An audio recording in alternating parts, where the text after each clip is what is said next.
Welcome to the Wrestling Philosophy Show, where we discuss unique perspectives and beliefs on the sport of wrestling. Give us a follow or subscribe on various social media platforms, including YouTube, Spotify, and Apple Podcasts. Enjoy the show. It's time to start planning for next season's tournaments. Be sure you have Smitty's corner rugs on your mats to protect them and keep them clean. Get a hold of him directly at smitty43952@gmail.com. If you have a tournament, it's the way to go. It creates a custom coach's box so your tournament runs efficiently and keeps the mats clean since they use a top spray MRSA killer. Coach Eric Keller-Wartburg, welcome to the show. How you doing today? I'm doing great. Thanks for having me on. I really appreciate it. Yeah. So real quick, usually start off the show with quick couple-minute origin story of the guest. Obviously I could do it, but I think it's more authentic with the guest kind of giving their background.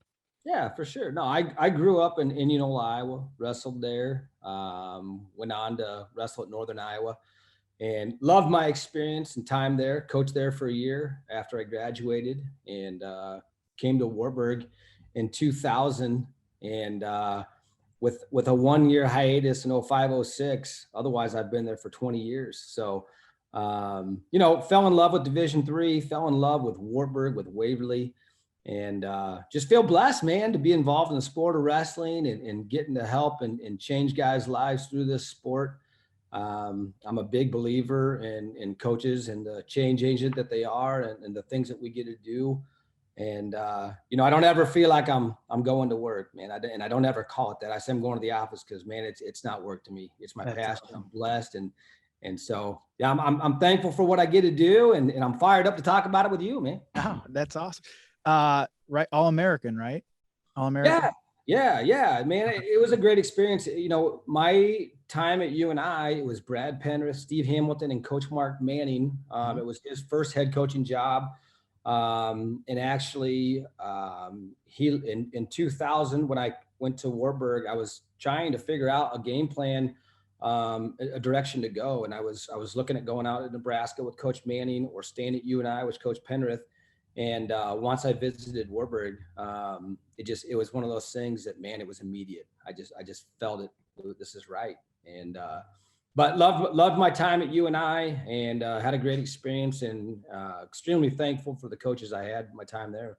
So what drew you to Wartburg from UNI? What was the spark there? What was the story behind that?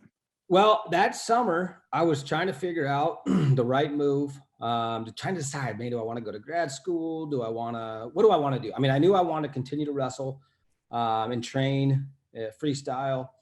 And, I talked to Coach Miller at the time.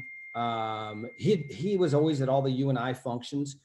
He's a UNI alum, and just said, hey, come up and visit and take a look. And like I said, when I got there and just, like anything, it's people, mm-hmm. and it was immediate to me that this is a place that values wrestling, values excellence, and thinks big, and it was immediately home for me, which is so crazy. And it's a hard thing to explain, but in your gut, a lot of times when you go do things, you have that feeling, and that's exactly what it felt like. This was home. And so, I was there as an assistant from 2000 to 2005. Okay. Got my first head coaching opportunity in 05-06 at North Central in Naperville. Absolutely loved it. It was a great experience. The AD there, Jim Miller, was the old wrestling coach before I came in. He got promoted to AD. Okay. Extremely thankful to him for taking the chance on me and providing that opportunity, and I had a great year. I mean, it was a fun year.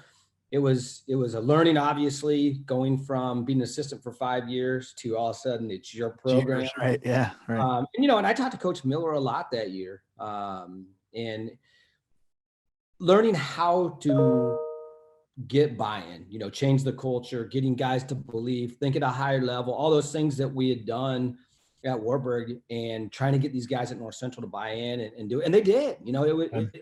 It was an outstanding experience. But that spring, Coach Miller called and said, hey, man, I want you to come take over Wartburg, I'm going to be getting out. And going back to what I said, it was still home. Wartburg was still home. I mean, Waverly was home Weren't for me. gone that long that it had a Yeah, it drastic was still change. home. Right? And so it was, you know, for me, it was a no-brainer. I absolutely loved my time at North Central. Loved the experience. It was really hard to talk to those guys, especially after a 1-year deal, man. I mean, I talked to them all about these things that we were going to do and the direction we were going to go, and they did, and it carried on, and I think it's continued to carry on there. But there's no place like Wartburg. And so for me, and it was, and my now wife at the time, fiance, she's a Wartburg grad. I met her at Wartburg. It was an easy decision to go back to Wartburg. Nice. You talk about the people network, and where coaches are change agents, right? We're talking off air. How many coaches do you have on staff there? Like when you told me that, I'm like, you got to be kidding me. Yeah. So we have 13 coaches on staff. It's one of those things that our goal is for every guy that comes into our program that he has a coach that he can connect with on a personal level. This is a guy that he can pour his heart out to, have hard conversations with, let his guard down, really build that trust. And, for the most part, for me personally, as a head coach, I value that. I try and have that with as many guys as I can. But if you have 40 guys in your room, you need really good assistant coaches. Right. And, one of the biggest impacts you can have in your program is getting good assistant coaches. And I'm talking good from the perspective of guys that you trust, guys that absolutely are in it for the right reason. No egos. They love kids. They love helping guys. Relationships. Bottom line, it's relationships, and that's our goal for every kid that comes in our program, is to build that personal relationship with them where they know this guy has their back. They know we have their back. They know we have their best interest beyond wrestling, the big picture stuff of obviously what kind of man they're going to grow into and develop into over the next 4 years, because that's the purpose, that's the big picture purpose of what we're doing, and we do it through the sport of wrestling, but it's helping grow men and obviously help them be successful off the mat academically. But, back to the number of coaches, it's having that many guys. They're going to connect. There's going to be someone for everyone. A lot of times it's the guy that's around their weight that they are in there in the mornings with, the guy that they're spending the most time with, those conversations after your drill. You sit around and talk for a half hour and the path that you can go down, during that time and helping these coaches understand, everything that comes out of your mouth matters. Everything that you talk to these guys about forms a thought, forms a belief in their mind, and so I love our staff that we have. I believe me, it takes everybody. It does. I mean, to be a great program, to have that impact and that reach on all of your kids, it takes everybody.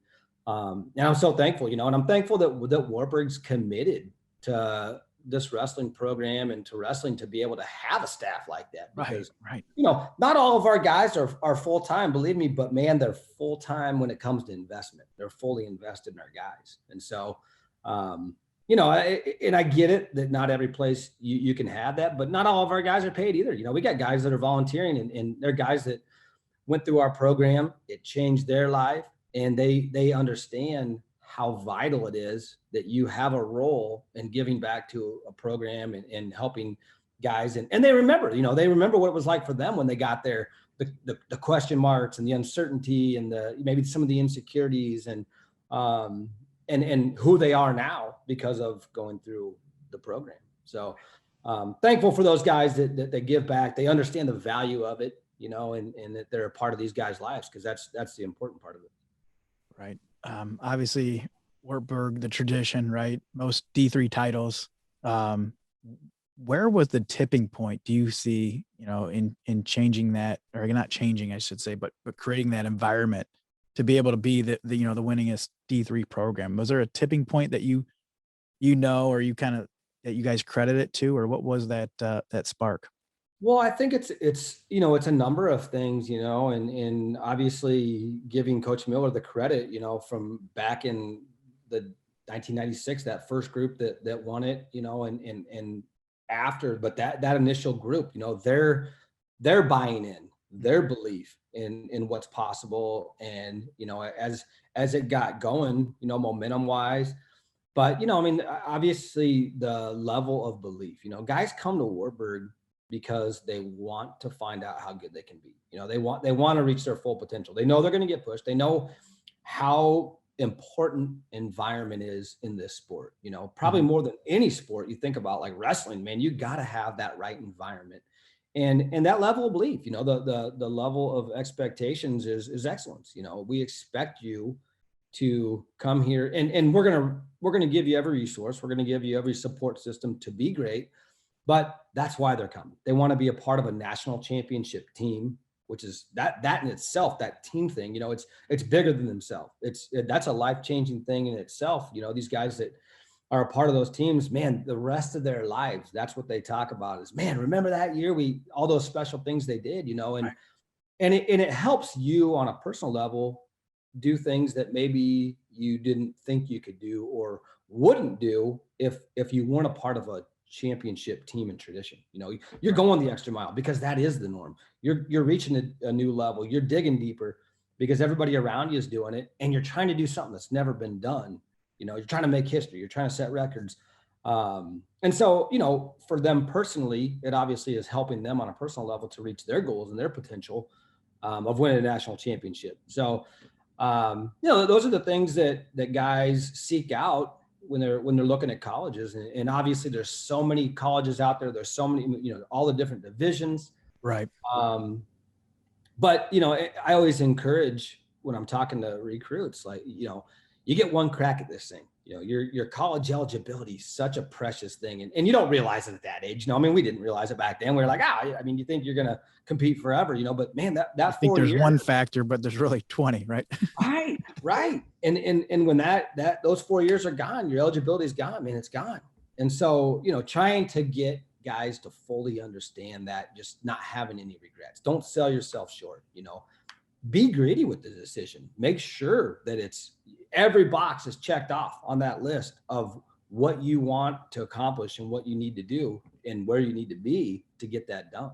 So, but yeah, man, it's that's kind of a long answer, but I mean, I think there's a lot of things that entail it, and obviously I mentioned it, environment, coaching staff, to win a championship. It's crazy because it's one of the hardest things that you'll ever do, and so every piece of the puzzle has to be in line. And I'm every piece, athletic training. I mean, we have the best athletic training staff in the country, and I believe that. I wholeheartedly believe that. But diet, nutrition, academics, support. I mean, academically, institutional support, boosters. I mean, just there's so many things, coaching staff that go into it. That when you go to Wartburg for these guys, they're a little bit spoiled from the sense of like, the thinking is out of the equation I mean this from the perspective of all you got to do is just do what we tell you. Just jump on board, do what we tell you. Show up. You're going to have your questions answered. We're going to have someone here that can answer your question. Absolutely. No matter what it may be, right?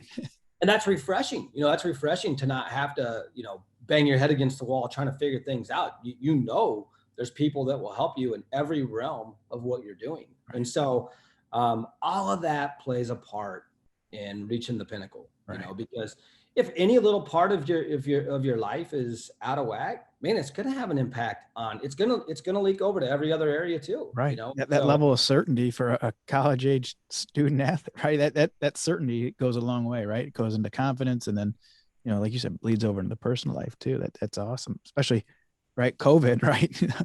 Having those resources in a COVID, a year or 2 years, however we want to look at it. Right. So that had to be huge.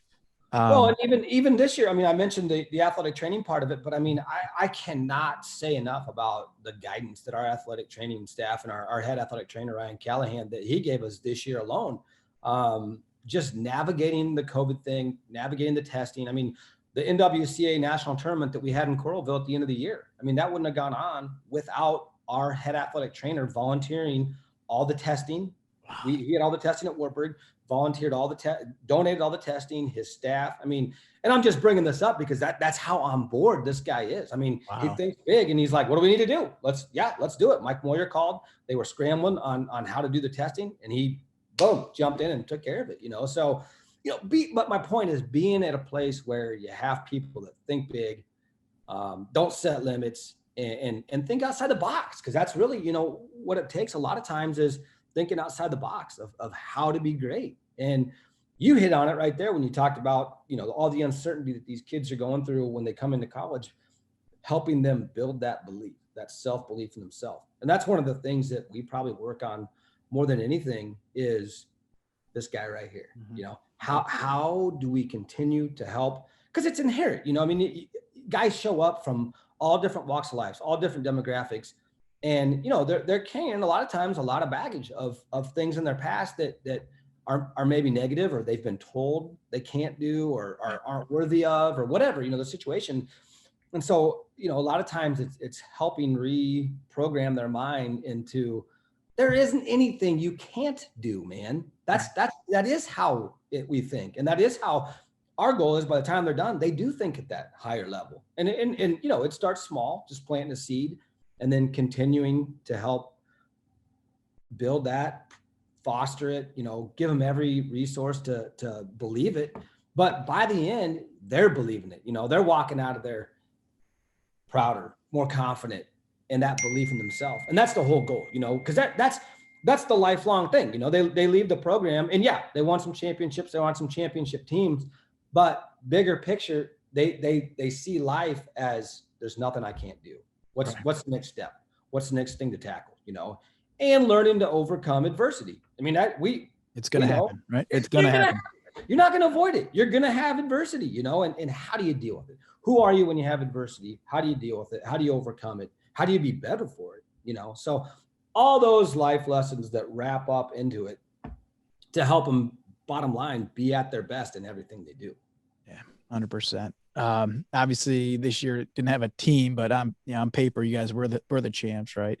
D3 was, crazy year, right?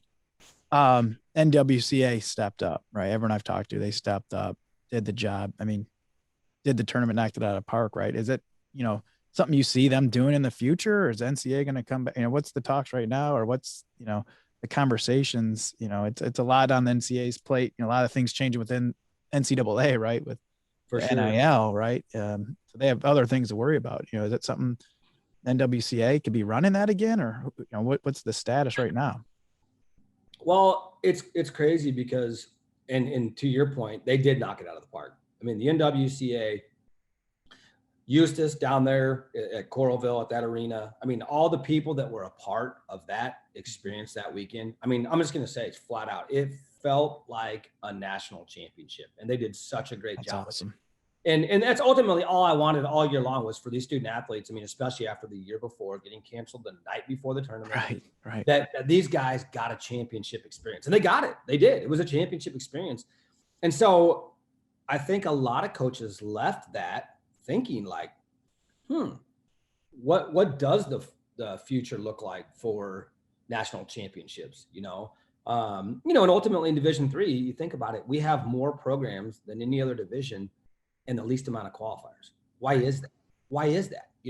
And so how do we ultimately continue to build qualifiers? Not to get on a soapbox, because I mean, there's a lot that goes into it, right? And obviously financial is a lot of it, but thinking outside the box of what's the best way, ultimately what we want the best experience for our student athletes. That's what we want. We want guys to have a championship experience and be able to participate in a national tournament. And so what's the best way to do that? And so there has been some talk, to your point, there's been some talk of what does it look like in the future?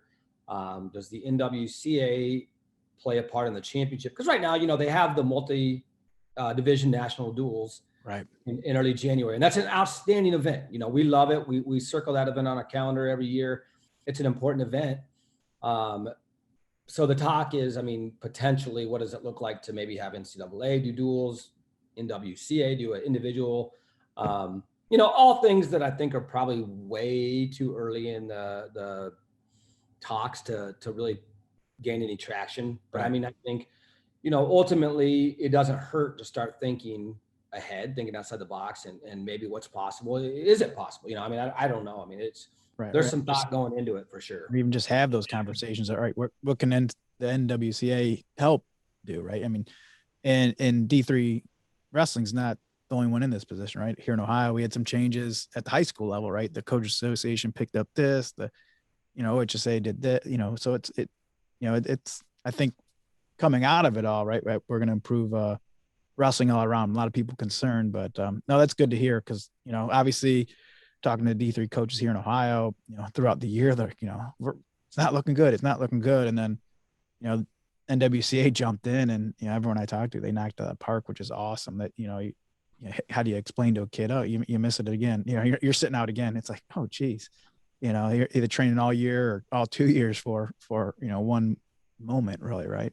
Well, we had a 2-week window where that was the conversation, it was crazy. I mean, and it was a little frustrating in the fact that it was like I think it was a Wednesday night at like 7 when the NCAA came out with it. It was literally like a tweet or something that came out where all of a sudden these guys, I mean, it couldn't have been during the day when we could bring all these guys in, put our arms around them, like, right, mourn this thing together, and then get past it. Like, here's what we got to do. So we had to wait a day. I mean, I messaged everybody and said, we'll meet in the morning, and we did, but just the timing of it was rough, but we did. I mean, we had a period of time, and that's what the conversation was that next day was like, I don't know what the future holds. I don't know what's going to happen. I mean, at that point we didn't know if the NWCA was going to have it. Right. But we still had business to do in the schedule that we had already at that point. And, the point I made was, listen, this team, we're going to be defined on how we handle this news. That's the bottom line. We're going to be defined on how you guys as a group, you're going to be defined on how you move forward as a group, the way you attack this upcoming weekend and moving forward into the unknown. We're going to, and they embraced it. We broke that day, that morning, everybody went on their way, came back from practice that afternoon, and boom, man, it was nice. It was the same level of intensity, probably more just because they were taking out some frustration, but just the maturity that those guys showed to be able to overcome adversity. There it was, right, slapping them in the face and moving forward into the unknown, but still doing their job, still taking care of business and doing what they had to do. And so, man, I was so proud of that and how they handled that and just they continued to grow and get better and get better. And it honestly drew us closer as a group because, we're all going through this together and the closeness of that group, it went to a new level. That's right awesome. there. So that's pretty cool. Hearing those stories, obviously it was a long winter, right? Hearing the success stories and is always good to hear.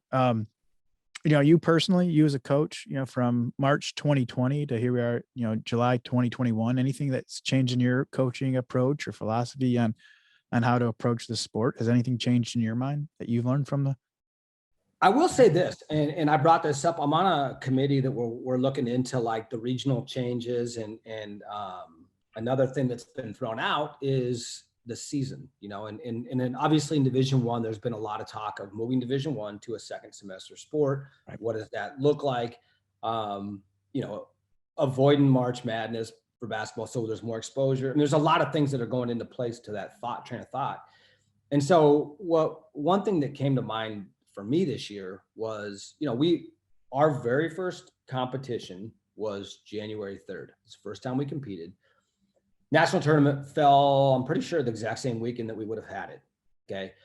That was a little bit condensed. I mean, it was kind of quick. But what I did realize is we don't need 6 months to have these guys at their best. We don't need 6. This is me personally. This is just me personally speaking. But, so what got my mind thinking is what changes or what can we look at as a division to, I just feel like our season could be shortened a little bit. And I say that from the perspective of this year, we trained a little bit in the fall because the UWWs, the U23s, that was right before Thanksgiving, which was because of the year before COVID. Correct. And so we trained a little bit for that. Just freestyle Greco, like different training, right? Yeah, I mean, it's training, but it's different, right?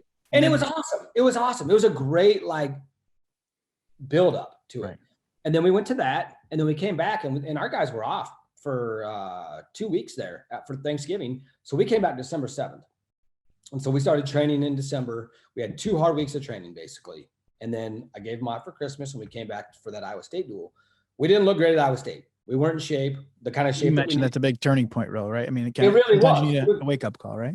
It was a total wake-up call. And not that they weren't doing the right things. It wasn't that way. It's just that I knew we weren't going to be in that kind of conditioning because of our training that we had put in. And again, if it wasn't for the Iowa State duel, if it wasn't for the Iowa State duel, we weren't going to compete till like the 3rd week of January. And so there would have been time, but I didn't want to miss that opportunity. It was one that was scheduled. It got canceled early on in the season. And so I didn't want to miss that opportunity. So we still did it. It just ideal timing, but it was a turning point in the perspective of, man, our guys found out real quick. They're not in the conditioning they need to be in. And we got our hand fought big time. And so it upped our level when we got back from that. It upped our level. And every week, I didn't need to say a thing. They knew what needed to be done and upon themselves. So it was a big turning point. But so we trained basically to my point. We trained for 2 weeks in December basically, and then came back, had that competition, and then we had a couple weeks to train to get ready for our conference schedule. And so I mean, really, it was a little bit too short. I felt like if there was maybe 2 more weeks to the season, but that was about right. I honestly felt like that was about right. It was, our guys were still, man, they were coming in every day. They were fired up. They were hungry. They were ready to go, ready to learn, having that passion, having fun. And so the timing for me, the timing of it, like I felt like that was about right. Optimal, right? We talk about being optimal. Sure. We talk. I had Coach Beachler on, back in the fall, and one of the guys behind the OPC, right? That's what we're trying to, right? Optimal performance, right? That's what we're trying to get at, right? For sure. Not mentally and physically. That's a long time. And then you mentioned, the preseason, U23 is getting bumped back, but then on the backside, right? If we're having NCAA's end of March, and then freestyle, the big picture is at the right length. A lot of variables there to sort out, but it is. But that was one of the main things that I took away from the different season that we had this year. Taking a look at what is the best way, what is the best? Because I had a coach bring it up like, well, you can just not start till whatever time, but try telling 40 kids in November, we're not gonna. No, that's when they are fired up.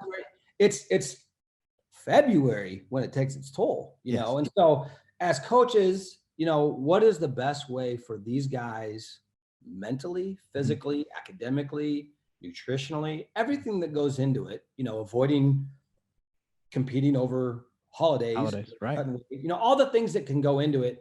And I don't have the answer. At least that was at least the discussions are being had, right? I mean, we have more science and more knowledge and data than we did 20, 30 years ago. So let's at least have the conversation, right? And I think, as wrestling, probably more than anybody, I think we're so stubborn, so old school that we resist change so much. Right. Nope, this is how we've always done it.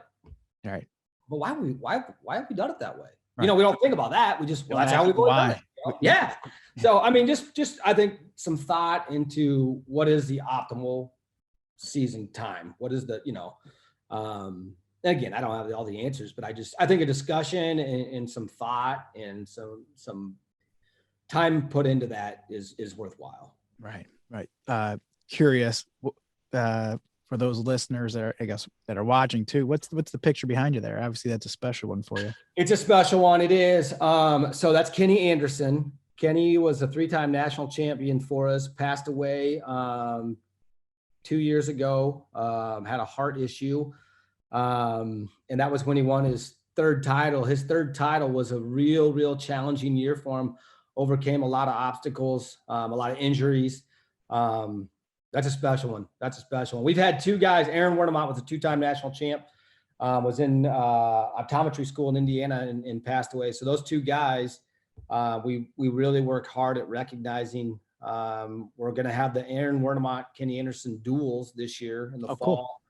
Cool. And so we honor some awards at the end of the year with them too. And so, yeah, that's a special picture to me. That one means a lot. Spent a lot of time in the trenches with that guy, wrestling, but as trying to help him grow as a man. And that's why we do it, right? That's why we do it, right? That's why we do it. Yep. That's exactly right.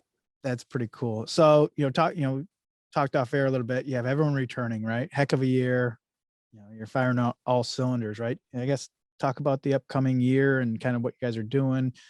I believe you said you have some guys doing freestyle right now and traveling. So you got, you're rolling, right? You're rolling. Yeah, right? there's a lot of things going on, and I've never been more. I mean, this year it's crazy because it was a trying year, and I know there were a lot of programs that went through a lot, didn't get to compete, and I feel for a lot of them, but for me personally, it was one of the most fun, rewarding years because of all the obstacles that we overcame and the way it grew us close. And the group, we got such a great group, and the fact that they're all coming back, we got what, 4 seniors that are all coming back. And so, potential wise, and that's all it is potential. We got potential to have a really, really great group. The good part about this group is they understand that part of it, that it's just potential. They know the work's got to be done. And they've been doing that. They've been working all summer. We got some guys that are still in Waverly. We got some guys that are elsewhere, but I know they're putting in the training. We did have a guy, Eli Pannell, who qualified for the Pan Ams, the UWW Junior Pan Ams in Greco-Roman.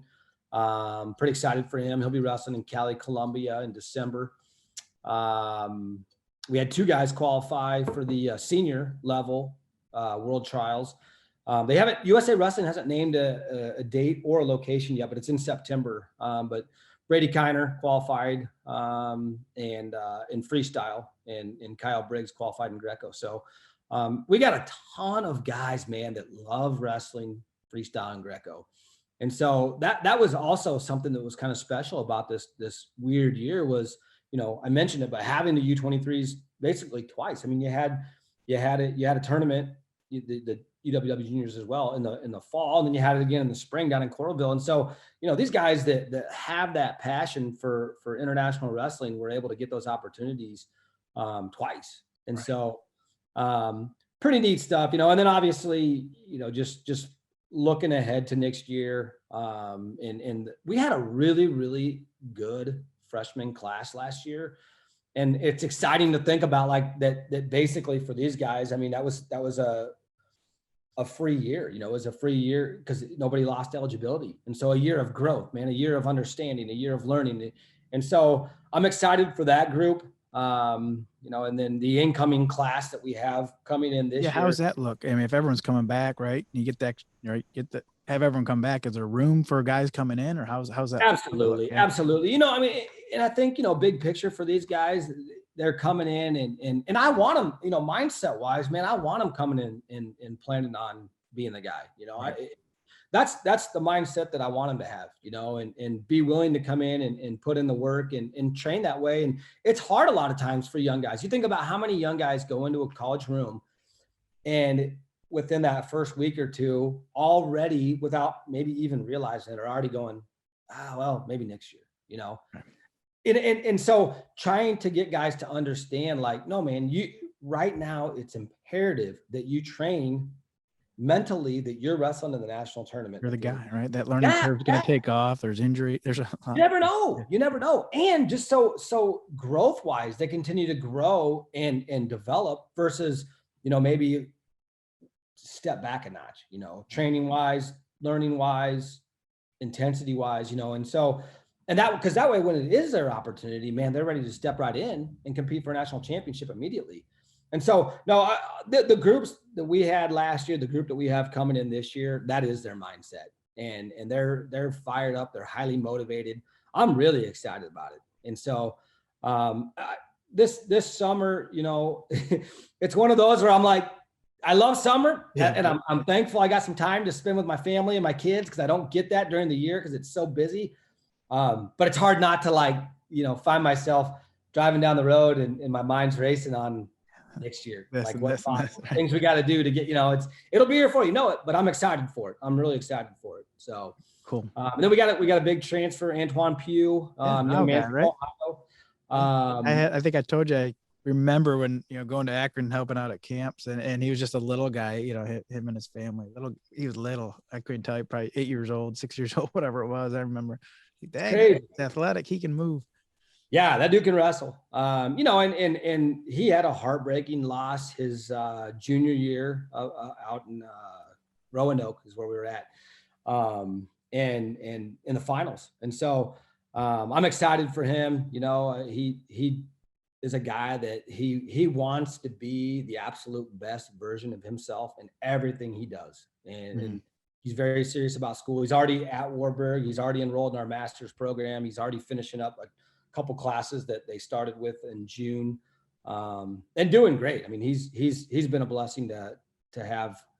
So I'm excited for him too. And he's only got one last go here. You know, this is it. This is his final year of eligibility, and he wants to maximize it. You know, he wants to have the full package, and that's how we want guys to think. You know, I want to be on the team that wins. I want to win my own. I mean, and that's him. You know, he's thinking that way, and so I'm excited for him for sure. Right. That's awesome. No, I'm anxious to see him in action. That's pretty cool. You know, when you know someone that, you know, long, you know, like I said, I haven't talked to him in years, but pretty cool seeing his growth. You talk about the total package, right? Obviously, you know, the D3, you know, D2 coaches always talk, you know, D1, you know, people mindset of D1, you know, why Wartburg, right?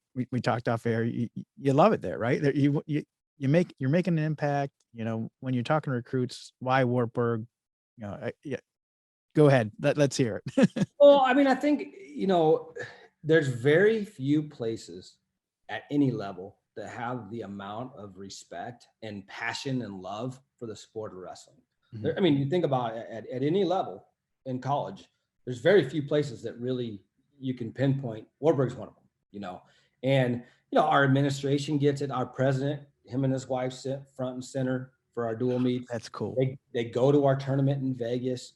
You know, I mean, just from top down, people love and respect wrestling at Wartburg, you know? And so I talk to our guys a lot about that part. Like, man, there's some serious responsibility that comes with that. You know, people are paying attention to Wartburg wrestling, you know, and our town that we're in, Waverly Shell Rock, it's an outstanding wrestling community. They've won state championships, just won their third in a row last year.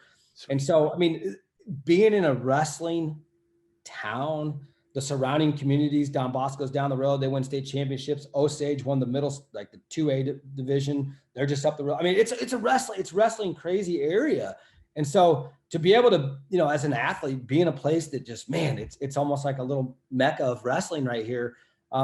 It's awesome, you know, and because, you know, most places wrestling's an afterthought, you know, unfortunately, you know, a lot of times it's everything but wrestling. So, you know, to be at a place that gets it, that fully understands it, but supports it, really, really supports it. You know, I mean, our community comes to our duels, the college comes to the duels. I mean, our guys will have professors that they'll go to class the next day and they'll comment on their wrestling the day, but they'll be like, wait, what, you were there? I mean, you know, the last person they expected to be watching wrestling, you know? And so, you know, there's a passion for it. And so, and then you throw in, obviously, the level of expectation, the experience that they're going to have, you know, they're going to have a championship experience, you know, and that's ultimately what I want for them, you know, and the other part of it is, and we mentioned this, you know, with Eli and with Kiner and Briggs, that if you have aspirations of wrestling internationally at the high level, man, you can still do that at Wartburg. You know, we look at it like this. There's nothing you can't do by coming to Wartburg. You can still do all the things that any other level, any other division, any other school, you know, Division I, you can do those here, you know, and so basically helping guys fully understand, man, you can still get everything you want by coming to Wartburg. And so, and, you know, like I mentioned to you off air, I mean, for me personally, I'm passionate about it because, man, I believe in the place. I wholeheartedly believe in Wartburg and what the people at Wartburg are trying to do, which is further our I was going to say kids, but young adults, you know, they're trying to further because they know, you know, I mean, they're setting them up for success for the next level, you know, and again, I always go back to that because that is the big picture of things. You know, what type of man are you going to be when you leave our program? That's the most important part of this equation. So, 100%. That's for certain. That's like I said earlier, that's why we do it, right? And it's pretty cool to see your energy, you know, talking on air and off air, seeing your energy. You know, not too many people, wake up every day doing what they love. And when you find that and you do that day in, day out, it makes it a lot easier. I was watching the one video. I think you had your kids and they're touching the wall, and it's pretty cool having your family involved too, right? Because it takes a family to build that, right? It does, and it's a demanding. I mean, this profession. I mean, if you're gonna do it right, it's demanding. I mean, if you're gonna invest in your kids, your program, all your athletes, like you should, it's demanding. And so to have my little family, the Keller kids and my wife understand, like, I do pour my heart out to those other guys, and they are going to have to share their lives with them. But they understand the value of that and why it's so important. They're just as fired up when they see that kid walk across that graduation stage that everybody else put limits on, or, said wouldn't do it, that type of thing. Or, when guys win the national championship and my kids know what that guy went through all year long to be able to get that done, and so, and it's cool for me as a dad, just having for my kids to see those guys as role models and being around the right type of young men and I remind our guys, man, dude, people are listening. My kids are right over there. They're always listening. Perfect example, right there. You have people watching right in the room. be very mindful of that, and the things that you say and the things that you do, but yeah, it's important. I mean, you have to have your family on board because it's a very time intensive, energy intensive job, and but that's what I love about it. The investment that you put in these guys and when you see them succeed. I mean, to try and describe what it's like when a guy wins a national championship, man, besides the birth of my children, only it's one way to feel that, right? You can't read that. Do it some more. Do it some more. That's why I'm addicted to that feeling, and so that part, I jumping out of a plane, having like the birth of my own children and guys winning championships, man, that's the adrenaline I love, man, because there's so much that goes into those guys winning that, the adversity they've overcome and what it means. It's man, it's a bunch of awesome. Emotions wrapped up into one, right? I mean, right. That's it. So, and cool. You mentioned that sign. So the signs that they touch for our duels, that's Kenny Anderson and Aaron Wernemont. That's what I thought. Yeah. Those are the signs that we have up there that we touch before we go out for our home duels. So you're creating a duels, kind of behind those two young gentlemen, right? So what's the story? I guess when's that going to take place? What teams are involved in that? So early December, we're going to have, and this was kind of another idea that was drawn up of coming off this last year. This year we didn't have tournaments up until the national tournament. So it was all based on duels. And so every duel that we had this year was a try. And so we had our conference schedule where you had, two other teams come in, you'd wrestle each team. What we did at Wartburg, we had a mat in the middle and two outside mats. The mat in the middle was for the main duel, but the outside two mats was to get matches for everybody all day long. And those just ran consistently. And Landon Williams, my assistant coach, we were talking about it. We're like, man, what a great format. I mean, everybody got to compete. Right. You weren't at an open tournament where you were there from 6 a.m. till 6 p.m. And guys were wrestling 2 to 3 matches, some guys maybe 4, but it's about the right amount of matches for a day. And so we're like, there's some value to that. And so we started thinking about what are ways we could do that. And so we're going to have the Kenny Anderson, Aaron Wernemont duels. And then the very next weekend, this is in December, the first weekend in December, and the second weekend, we're going to have the Dick Walker duels, which is named after Dick Walker, who was the old wrestling coach that passed away before Coach Miller took over. Our wrestling room is named after the Dick Walker wrestling room. And so, and kind of cool, his Dick Walker's grandson, Luke Walker, who was second in state this year, ranked nationally, is coming to Wartburg next year. His mom's our head volleyball coach. Their dad's works at Wartburg and was a longtime coach at Wartburg Wrestling. And so, we're kind of honoring the Walkers too. And so it's there's some more that goes into it besides just having some duels, but just trying to, continue to honor people and recognize those people. So, but it was based off of kind of this year's events, and we liked, it was one of those things that we liked how those went. And so just trying to keep those going. That's pretty cool. Yeah. Right. You never would have thought, right, prior to COVID, like that would be a format, right? Now it's like, hey, this works, right? That's exactly right. And that's exactly how it went. And at this end of this year, that's exactly what we did. We kind of just went, what things did we like about this year, training wise, just competition wise? What things are we happy that it's over and we can move on, like anything, man, like whatever you get thrown at you, how do you make it the absolute best positive situation it is? And what can you take from it? And that's kind of what we did at the end of the year about it. So. Cool.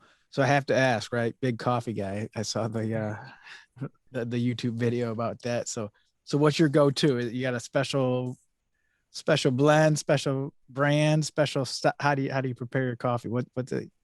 Well, white chocolate mocha are my go-tos. Like I love white chocolate. That's fancy, man. That's fancy. But that's kind of my, like, if we're on the road somewhere, but like on a day-to-day, it's kind of cool. So we've had, oh man, I think 12. I don't know the exact number. We've had a bunch of Hawaiians come through our program. Oh, really? And right now we have Zarin Terakina, who's in our program. And this is a plug to Terakina because I'm out right now, Terakina. Every time he goes home, he brings coffee back for me. Nice. It's this Kona blend. It's so good. It's such good. The Hawaiian coffee. I love it. And then I never had that. I'm a coffee guy, but so it's a Hawaiian Kona blend. Yes. It's so good. It's so good. You probably can't get it. You probably have to ship it in, obviously, but he'll bring. They do, but I'll next time he goes home, I'll make sure he brings some back, and I'll get you some. Nice. Do you like coffee? I love it. Okay. Actually, it's so fun. Yeah, cold brew in the summer. I do it myself, or I gotta give a shout out to Dustin Myers down at in Columbus there with Max Effort Muscle, sent me some caffeine and kilos stuff, and that's what I had this morning. Some cold brew. Nice. From those guys. So yeah, I'm a big coffee guy for sure. It's comes honestly. My grandma was a huge coffee fan. So I remember growing up and walking to grandma's house and that smell, right? Get you. So no, I have to try that out. Some Hawaiian. I never had some Hawaiian coffee. I just simple Dunkin' Donuts usually. Nothing crazy. Right. Well, on the day-to-day, that is what I have, the Dunkin' Donuts. Yes. Is it? Okay. Yeah. Cool. Cool. But I was going to say too, we've had a bunch of guys come through our program from Louisiana down in New Orleans. And so they drink chicory coffee, which is, it's this real strong stuff. So a lot of years I'll get that, and I'll still get it from parents down there because they know this issue I have with coffee. They'll still send it up. And so it's an enjoyment, right? Not an issue. It's enjoyment. My wife calls it an issue. She's like, you need to quit drinking all this coffee. But I'm like, there's worse habits I could have, right? Exactly. 100%. But so no, it's kind of, I tie it in with my guys because they bring me coffee from wherever they're from. And so that's cool. That's pretty cool. Yeah. That's real cool. We got a kid on our team now, Carter Profit. His mom, she has the same love of coffee. So she's always hooking me up with coffee too. So I'm getting it from everywhere, which is awesome because I drink it. I drink it all day, every day. So that's cool. No, I would too if I could. I could just sleep at night, but I usually have a cup in the morning, one in the afternoon, and I definitely love it. But cold brew is my jam right now. That's awesome. Yeah. So no, that's cool. So Hawaii, how do you connect with guys from Hawaii? Just got it's so crazy. One recruit and then leads from there. Well, the story's kind of cool. The very first guy that came, Andrew Johnson, Wartburg's a Lutheran college. Okay. He typed in Lutheran colleges with wrestling. And Wartburg, this is literally how he came to Wartburg, was Google. He Googled those two things. And Wartburg popped up. He got a hold of us. So he was the very first one. He's now a dentist out there he's doing great things, but he was the original one that came to Wartburg. And because of him, subsequently, we kept getting all these different Hawaiians that came through our program.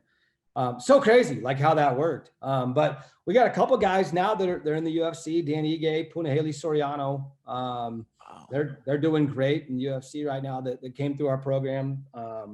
They're actually in Vegas right now, and we have our tournament in Vegas every year in December, right before Christmas break. And so when we're out there, we make sure to hook up with those guys. I have them talk to the team. Oh, that's sweet. That's cool. So yeah, I mean, so it's been great. I mean, I've yet to be on a recruiting trip to Hawaii. So administration make that happen. Yeah.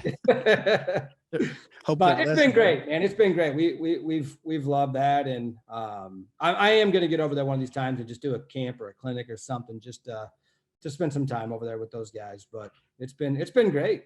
That's cool. No, yeah, Teague Moore, I think. I think it was at American. They did a quad out there in Hawaii.